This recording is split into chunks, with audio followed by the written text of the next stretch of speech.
Hello everyone, welcome to pre future. मेरा नाम Prince Choubey है और आज हम लोग यहाँ पर इस वीडियो में बात करने वाले हैं एसएससी जीडी कांस्टेबल 2021 के जीएस पेपर के बारे में। यानी यहाँ पे मैंने टोटल 25 क्वेश्चन लिया है और पेपर का लेवल काफ़ी मैंने ठीक रखा है ताकि एग्ज़ाम में जैसे क्वेश्चन आते हैं उस तरह का मैंने यहाँ पे लेवल रखा हुआ है, एक मॉडरेट लेवल का।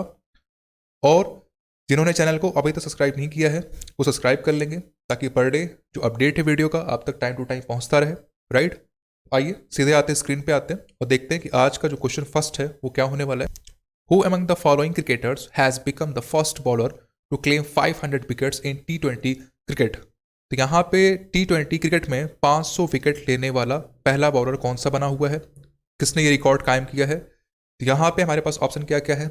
James Anderson, Stuart Broad, Dwayne Bravo, Jasprit Bumrah. And the correct option is Dwayne Bravo. Bravo ने क्या किया है, इस रिकॉर्ड को कंप्लीट किया है, 500 विकेट लिया है T20 क्रिकेट में। ठीक है, देखिए आपको ध्यान में। Triples is a new format of. Triples का एक तरह का फॉर्मेट है, किस में होता है? बैडमिंटन में होता है, जूडो में होता है, चेस में या फिर बॉक्सिंग में। The correct option is badminton. Badminton में चेस जो ट्रिपल जो फॉर्मेट है वो देखने को आपको मिलता है। ठीक, तो हमारे पास ऑप्शन क्या क्या है? क्रिकेट, बास्केटबॉल, हॉकी या फिर football. And the correct option is hockey. Hockey से रिलेटेड है वेस्टर्न कप, ये आपको ध्यान में रखना है यहाँ पे। ठीक है, जैसे फीफा होता है फुटबॉल के अंदर, तो वैसे जो वेस्टर्न कप है वो आपको हॉकी में देखने को। Dilwara temples are the pilgrimage place for, यानी किसका धार्मिक एक तरीके से टेम्पल है वो किसके लिए? हमारे पास ऑप्शन क्या क्या है? जैन्स के लिए, वैष्णोस के लिए, साइवोस के लिए या फिर बुद्धिस्ट के लिए। The correct option is Jains. Dilwara temples are a group of Swetambar Jain temples located on Mount Abu, Rajasthan. These temples had been built by Vimal Shah between the 11th and 16th century in Maru Gujra architecture. यानी जो Dilwara temple है ये कहाँ पर स्थित है? ये mount Abu में है। माउंट आबू कहाँ पर है? राजस्थान में। Which ruler of Delhi सल्तनत declared himself as खलीफा? दिल्ली सल्तनत का कौन सा ऐसा रूलर था जिन्होंने क्या किया था, अपने आप को खलीफा घोषित किया था? ऑप्शन हमारे पास क्या क्या है? बलबन, अलाउद्दीन खिलजी, मुबारक खिलजी या फिर Mohammad bin Tughlaq. The correct option is Mubarak Khilji. Mubarak Khilji ने क्या किया था, अपने आप को खलीफा घोषित किया था, ये आपको ध्यान में रखना है। Qutbuddin Mubarak Khilji was the ruler of Delhi Sultanate in 1316 AD। ठीक है, Barachukki falls are in which state of India. तो बाराचुक्की जो फॉल्स है वो किस स्टेट के अंदर इंडिया में है? आंध्र प्रदेश में, कर्नाटका में, तेलंगाना में या फिर तमिलनाडु में। The correct option is Karnataka. Karnataka में बाराचुक्की फॉल्स देखने को। The Barachukki falls is situated at a distance of about 130 kilometre from Bengaluru.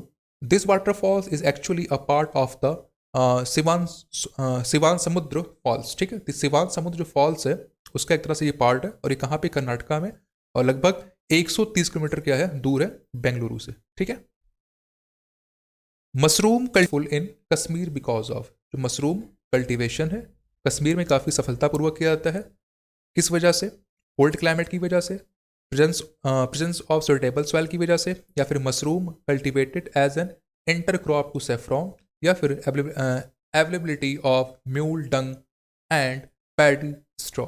The correct option is availability of mule dung and paddy straw. ये ऑप्शन यहाँ पे सही माना जाएगा। Gilt edge market means. Gilt edge market का क्या मतलब होता है? Market of government securities, bullion market, market of guns या फिर market of pure metals. The correct option is market of government securities. इसे हम क्या कहते हैं? गिल्ट एज मार्केट भी।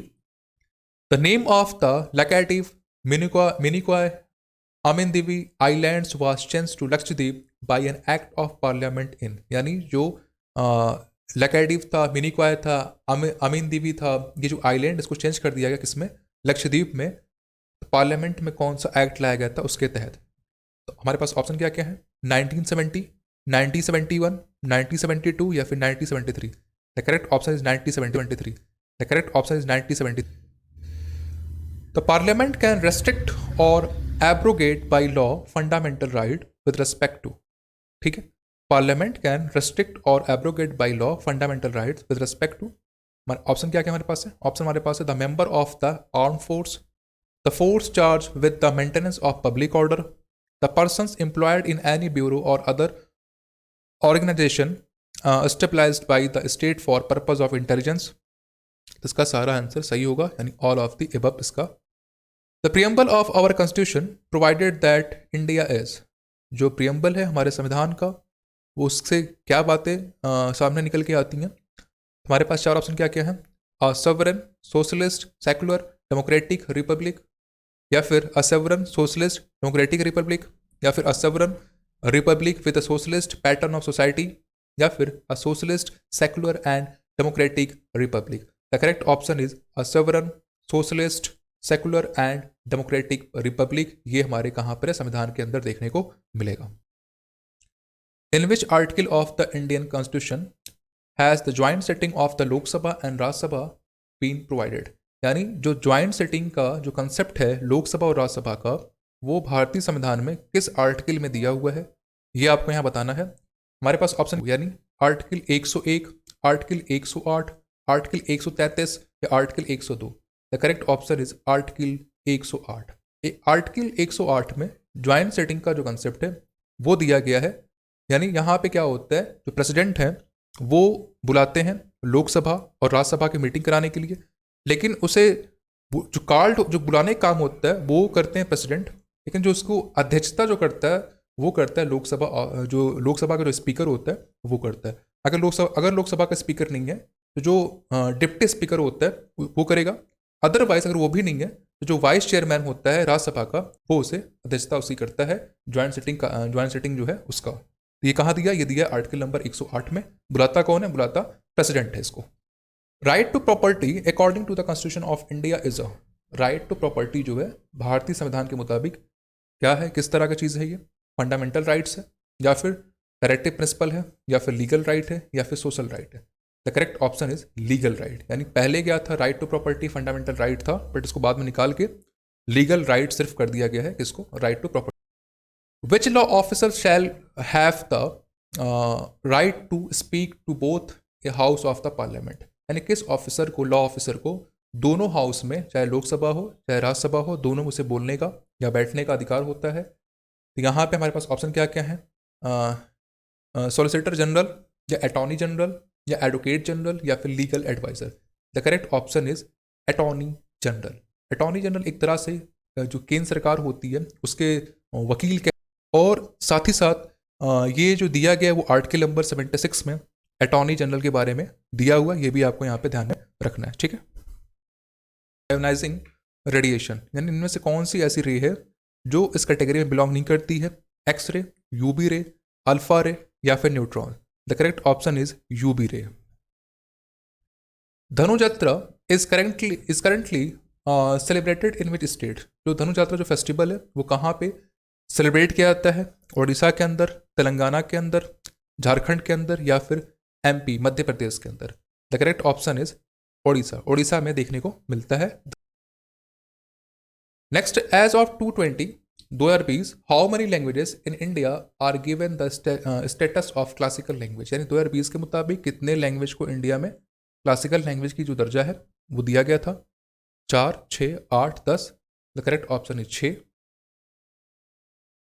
6 languages in India, namely Tamil, Telugu, Sanskrit, Kannada, Malayalam and Odia has been given the status of classical language। ठीक है, तो ये आपको ध्यान में रखना कौन कौन सी है, तमिल है, तेलुगु है, संस्कृत है, कन्नड़, मलयालम, उड़िया, ये 6 लैंग्वेज है जिसे क्लासिकल लैंग्वेज का जो दर्जा है वो।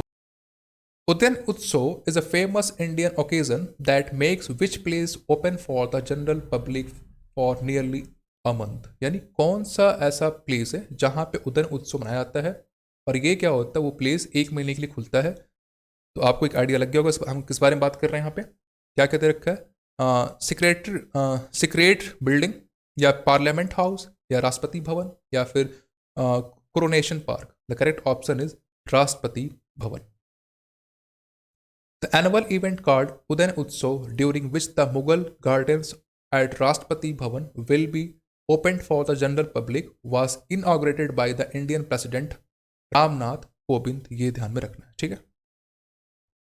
विच one of the following is a major cash crop of Uttarakhand, इनमें से कौन सा मेजर कैश क्रॉप है? कैश क्रॉप कहते हैं जो सेल के लिए, सेलिंग के लिए, फायदे प्रॉफिट के लिए उसको उगाई जाती है, बेचने के लिए। तो यहाँ पे कौन सा? शुगर कैन है, तंबाकू है, वेजिटेबल्स है, या फिर फ्रूट है। तो ये इसका आंसर क्या बनेगा? वेजिटेबल्स। ये क्या है? उत्तराखंड का कैश क्रॉप है, काफी बड़ा, ठीक है।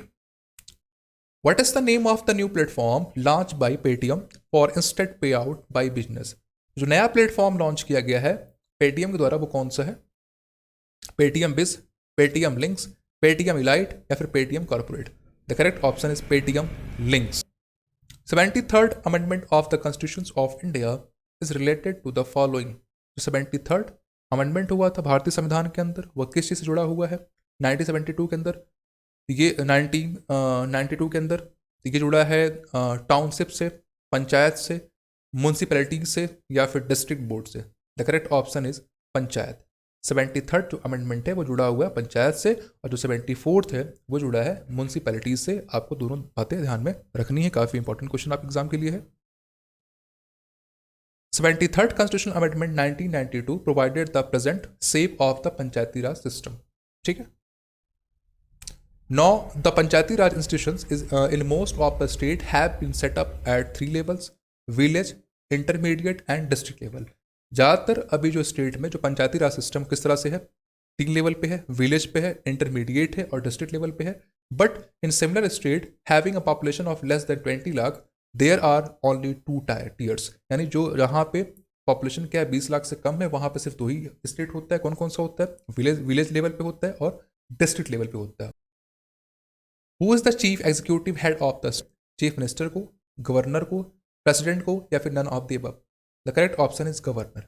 गवर्नर को हम लोग कहते हैं chief executive head of the state कहते हैं, ये आपको ध्यान रखना है। The provisions related to the state executive are in articles 153 to 167.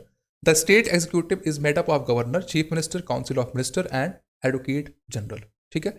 जो स्टेट एग्जीक्यूटिव होता है वो किससे मिला के बनता है? गवर्नर से, चीफ मिनिस्टर से, काउंसिल ऑफ मिनिस्टर से और एडवोकेट जनरल से। लेकिन जो हेड कौन होता है? हेड होता है गवर्नर होता है वहां पे। Who among the following is the chairperson of the GST council? तो जीएसटी काउंसिल का जो चेयरपर्सन है वो कौन होता है? यूनियन फाइनेंस मिनिस्टर होता है, या प्राइम मिनिस्टर ऑफ इंडिया होता है, या फिर फाइनेंस सेक्रेटरी ऑफ इंडिया होता है, या controller and auditor general of India होता है? The correct option is union finance minister. Union जो फाइनेंस मिनिस्टर वो क्या होता है? Chairperson of the GST council होता है। नेक्स्ट है, GST council is chaired by the union finance minister. It consist of a total number of 33 members, यानी इस जो जीएसटी काउंसिल है उसमें कितने मेंबर होते हैं? उसमें होते हैं 33 मेंबर होते हैं। Which sport organisation has released rules to protect the maternity right of its female players? यानी कौन सा ऐसा ऑर्गेनाइजेशन है जिन्होंने फीमेल के लिए कौन सा है? बीसीसीआई है, या फिर बैडमिंटन वर्ल्ड फेडरेशन है, या फिर एनबीए है, या फिर फीफा है? The correct option is FIFA. FIFA नहीं है, यह है, यहाँ पे ध्यान में रखना है। टोटल हमने यहाँ पे 25 क्वेश्चन कवर कर लिया है। अगर वीडियो पसंद आई तो प्लीज़ लाइक करें, सब्सक्राइब करें, शेयर करें। Thank you.